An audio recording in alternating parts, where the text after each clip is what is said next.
So if you go to office.com, it will ask you to log in. If you are already logged in, you'll see that it is shows it over here.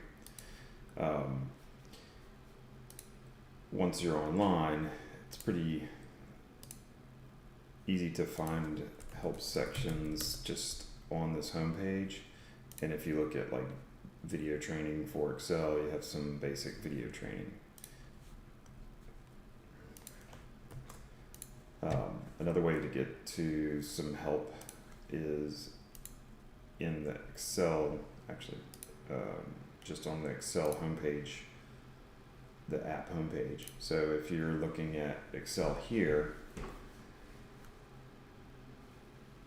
then you can click on the question mark and you'll find more details, what's new, and it goes through some basic details.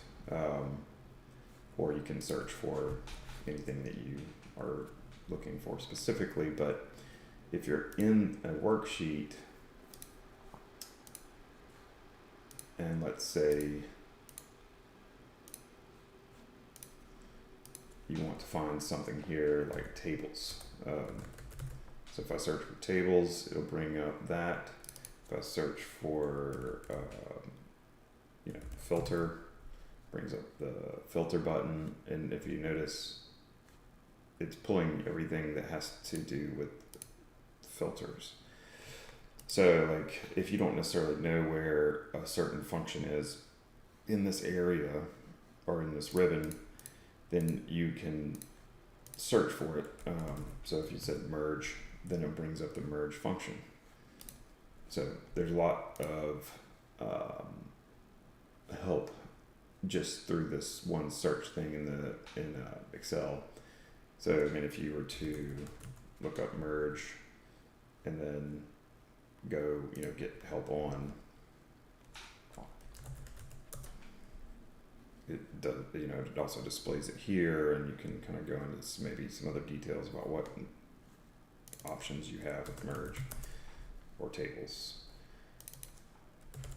or function.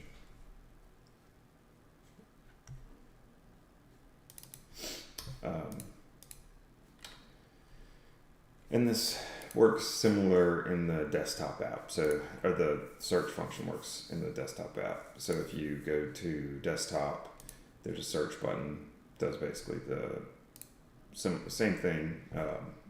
It's just a little faster online. I think there's some more resources through this help section that way, but it's generally the same thing.